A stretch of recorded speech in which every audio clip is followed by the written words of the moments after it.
France is backing the African Union's bid for UN assistance in fighting Boko Haram.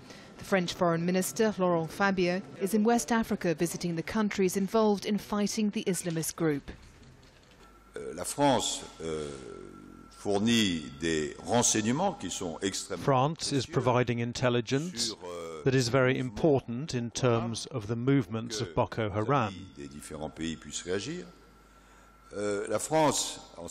so that different countries can react.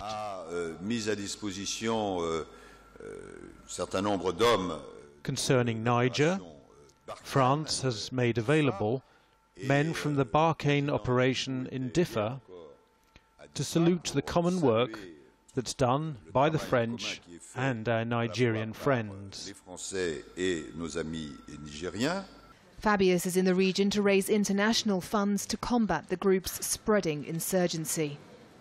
We're not going to have a 10-year war, God forbid. I think the troops are already in place. If they could receive funding and equipment, I think we will overcome Boko Haram quite quickly.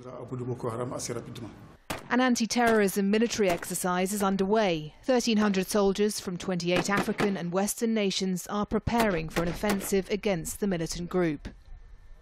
Boko Haram is a militia made of civilians, and they don't have the same experience as we have.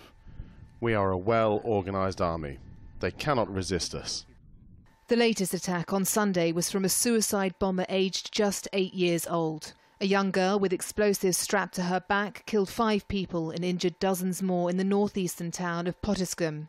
No one has claimed responsibility for the bombing, but it bears the hallmarks of Boko Haram.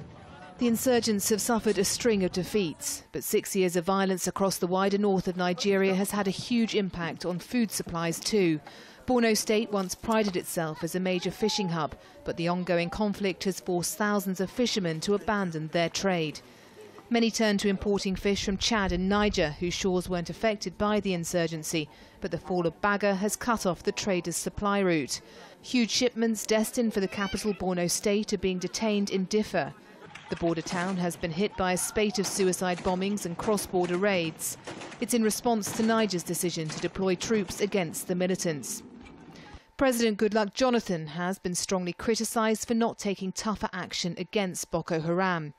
The militant group has killed an estimated 10,000 people in the last year. With the elections looming, security is the issue on everyone's minds. Lucinda Bowden, Arise News.